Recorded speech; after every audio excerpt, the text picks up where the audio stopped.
நம்ம யாருக்கும் பேர் கூட தெரியாத ஊர்ல குடிசை வீட்டுல கூலி தொழிலாளியா தினமும் 200 ரூபா சம்பளம் வாங்குறவங்களோட மகள் இன்னைக்கு பஞ்சாப் நேஷனல் பேங்க்ல ஸ்பெஷல் ஆபீசரா வேலை பார்த்துட்டு இருக்காங்க. அந்த தங்கச்சி இந்த சாதனையை எப்படி செஞ்சாங்க அப்படின்றத இந்த வீடியோல பார்க்கலாம் வாங்க.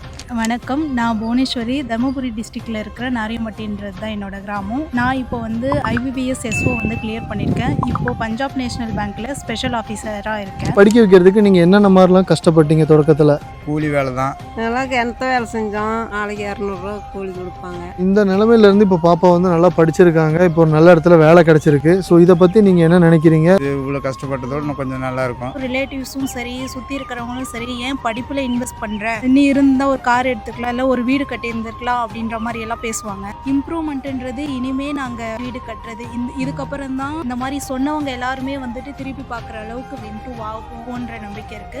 மற்ற ஸ்டேட்ஸ்லாம் கம்பேர் பண்ணும்போது மோஸ்ட்லி இண்டஸ்ட்ரியல் அந்த மாதிரி ஏதோ இன்வெஸ்ட் பண்ணுவாங்க. பட் நம்ம முதலமைச்சர் எஜுகேஷனில் நான் முதல்வன் திட்டம்னு சொல்லிட்டு கொண்டு வந்தது ரொம்ப யங்ஸ்டருக்கு யூஸ்ஃபுல்லாக இருக்குது. ஸ்டேட்டோட ஸ்டாண்டர்ட் ஆஃப் லிவிங் இம்ப்ரூவ் ஆகிறதுக்கு ரொம்ப ஹெல்ப்ஃபுல்லாக இருக்குது. இந்த திட்டத்தை கொண்டு வந்த தமிழ்நாடு முதலமைச்சர், துணை முதலமைச்சர் அனைவருக்கும் நான் நன்றி தெரிவிச்சுக்கிறேன்.